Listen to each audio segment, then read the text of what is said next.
Honestly, I feel like this movie more than the last two is like an action movie, but it's extremely like the other two.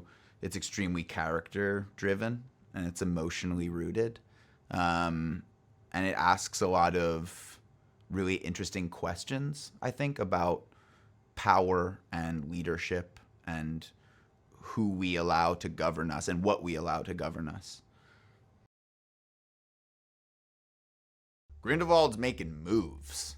He's trying to make his play to ascend to dominance in the wizarding world. He's in that, he's on that like tyrant on the come up stage. And he's activated in that. So he's trying to deceive the systems that we discover in this film are in place for sort of the International Confederation of Wizards. He wants to deceive their processes and thus become a leader of the magical world. Where we find Credence is in a place of having found, in some ways, found the home he was looking for, the identity he was looking for. It's almost as if he should be doing better, but of course, what underlies it is this reality that it's not really the home he was looking for. It's not the father figure he was looking for, and that he's really catching on slowly, even just on a visceral level, to the fact that he's been deceived, you know. And so that's present in him, and he's aware also of what's happening in his body. His body is telling a different story than the one he's being told.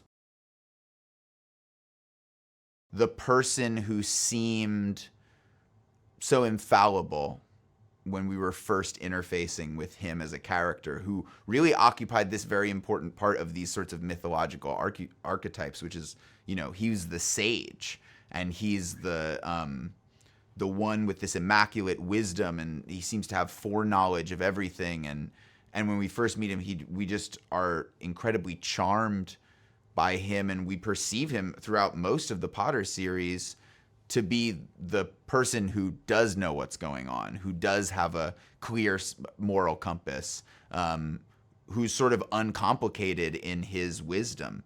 And then what we're discovering through the whole arc of this story is that he's a deeply, deeply complicated person who comes from a deeply complicated and tragic past. We made this film in the midst of a pandemic, and David Yates remained utterly calm, utterly focused, constantly committed to us as actors, as members of the crew. He remained incredibly attentive and never let up in demanding from us the absolute best that we could deliver, and inspiring us to plunge deeper and to tap more intimate and challenging aspects of ourselves in the way that we portray these characters. There's no off day, every day that you come to set, David is really, really watching. He's really listening, and he's really insistent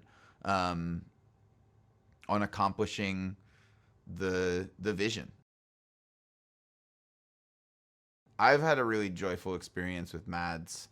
I find him to be a very wonderful, very intelligent, very generous actor, who flew into this obviously under last minute circumstances, but really did so much to hit the ground running and bring his interpretation of this character, which is actually it came very fully formed, and with idiosyncrasies that he alone brought to it, amongst the three actors that we've had sort of playing this shape-shifting character.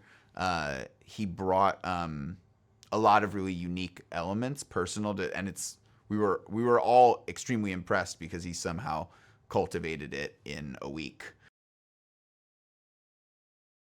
For me, he nails it. He completely embodies Dumbledore. What's really constantly impressive is the grace.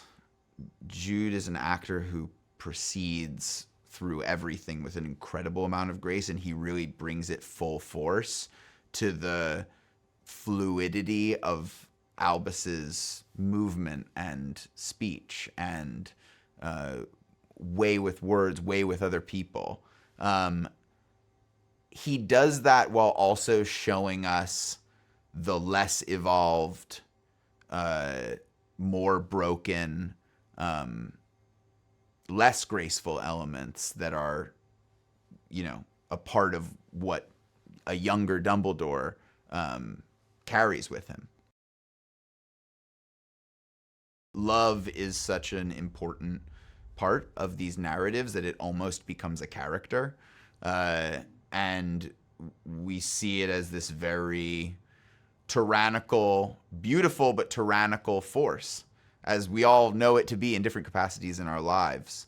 And in the way that this movie is sort of a meditation on who and what we allow to rule us, the thing that is often out of our hands and out of our control is whom we love.